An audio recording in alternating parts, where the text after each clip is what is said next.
Hello everyone, and winter 2026 is obviously in full effect here in January, 25th day of the month, with a major snowstorm blanketing the entire East Coast and really the entire country, really from the Southwest all the way through to the East Coast here in the New York City area.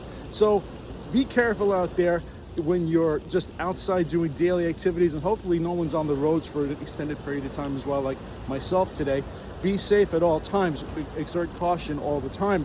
And of course, you always want to be aware of the elements, not only the temperature, but the precipitation, with good footwear and being covered with your extremities, your head, your toes, your feet properly and warmly at all times. But some of us, like myself, have to shovel out our cars and our walkways, unlike some of the people out here now that are using snow blowers. So I'm going to offer some tips about what to do in terms of snow removal and snow shoveling, so you do it properly and healthfully and without injury. So number one, like I said, keep covered at all times the extremities, the head, the feet, the toes, and the hands and fingers, like my gloves and my head, and everything is covered right now.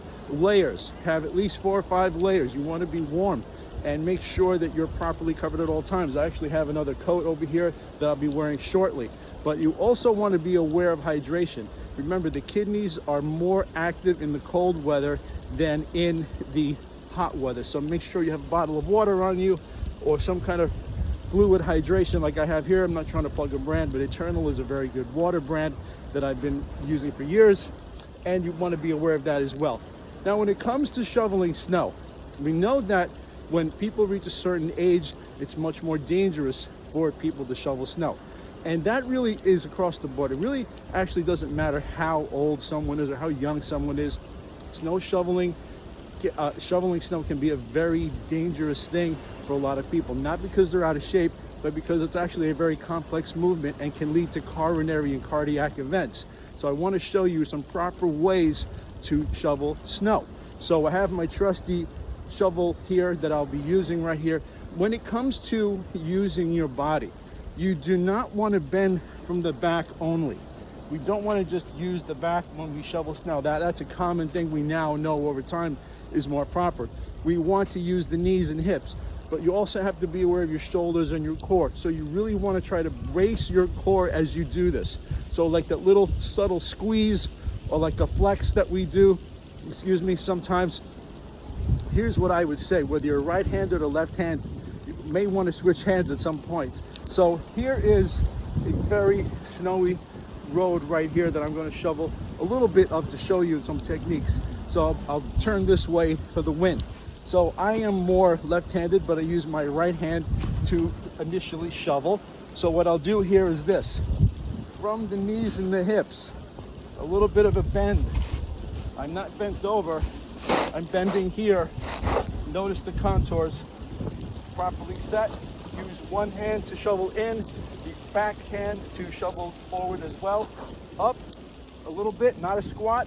I have a load of snow here, and instead of using the back, stay in place and do a light sort of a toss. So again, a little bit of a bend from the hips and the knees, up, then we go with a toss.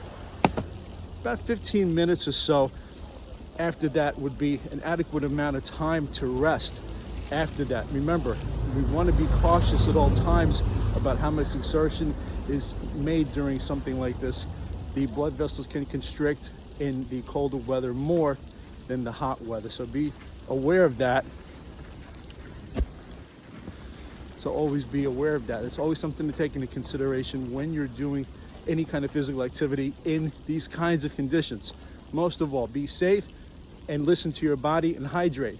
Speak to you very soon with another edition of the podcast. And for more information, visit me at my website, exerciofitness.org. Be safe, everyone, out in these really difficult conditions the next couple of days.